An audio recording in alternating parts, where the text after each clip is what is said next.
Hai teman, kembali lagi bersama saya yang akan membacakan novel yang berjudul Terpaksa Menikahi Pak Ustadz. Bagaimana puasa kalian?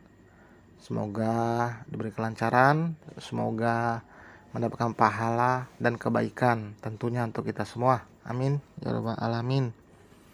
Jangan lupa juga berbagi kebaikan dengan cara subscribe channel ini bagi yang belum. Bagi yang sudah, Mimin ucapkan terima kasih dan semoga kalian diberikan rezeki yang melimpah oleh Tuhan Allah Subhanahu wa taala. Amin ya robbal alamin.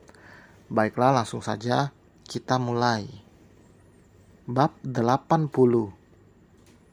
Alika menunggu Syafiq selesai seminar di hotel karena tidak sempat mengantarkan istrinya ke tempat Aluna. Apalagi jarak bandara ke apartemen Aluna dan Azam lumayan jauh, sedangkan Hana sudah rewel karena mengantuk. Sedangkan tempat seminar hanya berjarak kurang dari 10 menit dari bandara, dan kebetulan ada hotel juga di dekat situ. Apa gue minta Kak Luna kesini aja ya, Mas? Mas Syafiq juga nggak pasti selesai seminar jam berapa. Alika sudah merasa bosan, apalagi kedua anaknya sedang tidur saat ini. Ia hanya khawatir saat keduanya bangun bersamaan dan menangis. Sebelumnya, Syafiq juga sudah mengatakan pada Alika jika dirinya boleh meminta Aluna untuk datang. Saat seminar, Syafiq pasti tidak akan mengaktifkan ponselnya. Alika langsung menghubungi sang kakak dan memintanya untuk datang. Emang Bang Syafiq beres seminar jam berapa? Tanya Aluna dari ujung telepon. Aku nggak tahu, makanya aku minta kakak buat datang ke sini. Sekalian bantuin jaga si kembar, jelas Alika. Ya udah, tapi kakak ini lagi masak buat nyambut kalian, papar Aluna. Nggak usahlah, nanti aja masaknya. Dilanjut kalau aku udah kesana. Oke kakak kesana sekarang. Sambungan telepon terputus. Alika mengalihkan pandangan menatap kedua malaikat kecilnya yang tumbuh semakin besar. Ia bahkan merasa baru kemarin dinyatakan hamil, dan sekarang bayi yang selama 9 bulan menjadi bagian dari tubuhnya sudah ada di depan mata. Jika keduanya sedang bangun, mungkin Alika sudah habis mencubit pipi mereka. Alika yang orangnya gregetan tentu tidak bisa diam jika sudah melihat tingkah menggemaskan anak-anaknya. Masya Allah, adek senyum, gemes banget, lesung pipinya manis. Coba aja kalau Umi ada lesung pipinya, juga pasti manisnya ngalahin adek. Gumam Alika terkekeh sambil menatap Hana. Hana memiliki lesung pipi yang akan terlihat saat ia tersenyum.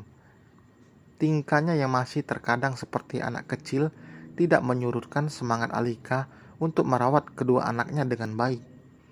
Bahkan jika bisa ia ingin merawat sendiri tanpa bantuan orang lain seperti babysitter. Tapi Syafiq tentu tidak tega melihat istrinya terlalu kelelahan. Untuk mengurus satu bayi saja melelahkan, apalagi dua sekaligus. Bahkan sebelum ke Surabaya, Alika sendiri yang mengatakan pada Syafiq jika dirinya tidak ingin membawa babysitter. Ia ingin menghabiskan waktu bersama suami dan kedua anaknya. Nindi mengikuti Azam langsung ke kantor lelaki itu.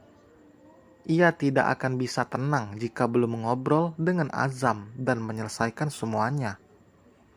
Ia tahu Azam pasti marah besar karena dibohongi. Gadis itu pergi menggunakan taksi online. Ia begitu dongkol pada Aluna yang berani mengerjainya. Nindi tentu akan membuat perhitungan pada wanita itu. Ia tidak akan tinggal diam. Saya mau ketemu Azam, ucap Nindi saat sudah berada di depan ruangan Azam. Maaf, apa Mbak sudah membuat janji? Tanya sekretaris itu dengan sopan. Lo gak kenal siapa gue? Gue itu pacarnya Azam, sewot Nindi. Maaf, tapi Anda harus membuat janji lebih dulu, ucap sekretaris itu lagi. Nindi geram. Bacot lo. Ia lalu membuka paksa pintu ruangan Azam. Terlihat lelaki itu tengah duduk sambil menatap layar laptop. Maaf Pak, tapi Mbak ini memaksa. Tidak apa, Azam meminta sekretarisnya untuk keluar. Mas, aku minta maaf. Nindi mendekat. Ia berniat merangkul Azam, tapi lelaki itu menghindar. Ada perlu apa Anda mencari saya? Saya rasa kita tidak memiliki urusan apapun lagi. Azam berbicara begitu formal membuat Nindi membeku. Tahu jika lelaki itu benar-benar marah. Mas, tolong jangan kayak gini, rengeknya. Azam menghela nafas berat. Cukup Nindi, saya tidak bisa lagi bersabar. Bukankah saya sudah mengatakan jika di antara kita sudah tidak ada hubungan apapun, tolong pergi jauh-jauh dari hidup saya. Saya ingin mulai lembaran baru bersama dengan istri saya. Bukannya kamu cinta sama aku? Mas, kenapa kamu jadi kayak gini? Aku tahu aku salah karena bohongin kamu. Tapi aku lakuin ini karena aku gak mau jauh dari kamu. Mungkin di mata Nindi apa yang dilakukannya itu paling benar. Tapi ia hanya memikirkan dirinya sendiri. Ia begitu kekanak-kanakan, tidak bisa berpikir dewasa. Sikapnya yang seperti ini membuat Azam semakin tidak suka. Saya tidak ingin mendengar apapun dari kamu. Mulai detik ini, jangan pernah lagi ganggu hidup saya. Saya dan kamu tidak punya hubungan lagi. Sikap licik kamu membuat saya semakin muak. Azam menatap tidak suka pada Nindi. Mas, kamu itu bicara seolah-olah aku yang salah. Di sini kamu juga salah. Kamu tega ninggalin aku terus nikah sama orang lain. Kamu pikir enak digituin? Aku begini karena kamu juga. Teriak Nindi tidak terima, bahkan sampai menangis. Azam tidak berkata apapun lagi. Ia langsung memanggil security untuk menyeret Nindi keluar. Nindi langsung meronta saat dua orang petugas keamanan itu membawanya keluar dari ruangan Azam. Azam tidak peduli dengan teriakan dan sumpah serapah dari Nindi. Ia kini semakin bersalah pada Aluna. Seharusnya memang ia tidak membawa Nindi ke apartemen. Sikap Azam yang seperti bunglon pada Aluna sebenarnya karena lelaki itu bingung. Ia tidak tahu harus memperlakukan Aluna seperti apa. Ia masih canggung, makanya kadang dingin, kadang juga marah-marah. Kini tugasku tinggal satu, gumam Azam. Kakak baik-baik aja? Alika menatap sang kakak yang sedang bermain dengan Safa. Kenapa tiba-tiba nanya kayak gitu? Jawab aja, jangan balik nanya, balas Alika.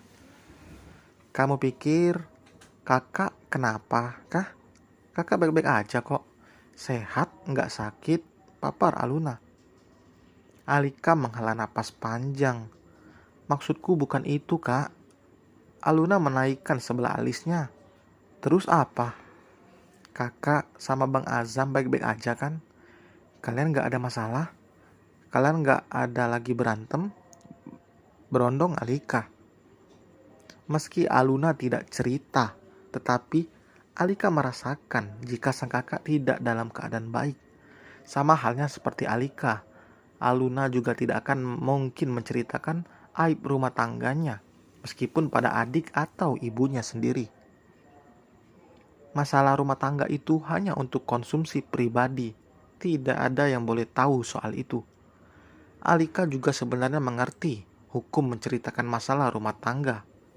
Ia tahu itu tidak boleh, tapi tetap saja Alika penasaran ingin tahu apakah kakaknya baik-baik saja atau tidak. Alhamdulillah, kakak baik-baik saja. Kakak bersyukur menikah dengan Mas Azam. Banyak pelajaran yang bisa kakak ambil dari dia, ucap Aluna. Beneran? Kakak nggak mau cerita? Selidik Alika. Apa yang harus kakak ceritain kalau semuanya aman-aman aja? Mungkin adik kakak di luar sana akan saling curhat masalah rumah tangga saat bertemu. Apalagi mungkin ada yang sampai membuka kejelekan pasangannya. Sesuatu hal yang dianggap biasa, namun sebenarnya buruk. Sudah menjadi kebiasaan di masyarakat saat ini. Sulit memang belajar untuk tidak menceritakan masalah pada orang terdekat. Wajar jika manusia membutuhkan pendengar. Apalagi seorang wanita pasti ingin ada seseorang yang bisa mendengarkan masalahnya. Tidak apa jika tidak diberikan solusi, karena bagi wanita didengarkan saja ceritanya sesuatu hal yang melegakan.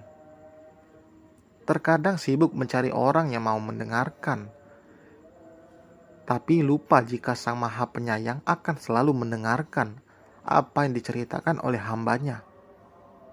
Tidak hanya mendengar, bahkan akan diberikan jalan keluar untuk masalah yang dihadapinya. Selesai teman, terima kasih. Jangan lupa like, komen, dan subscribe. Sampai berjumpa di bab berikutnya. Bye.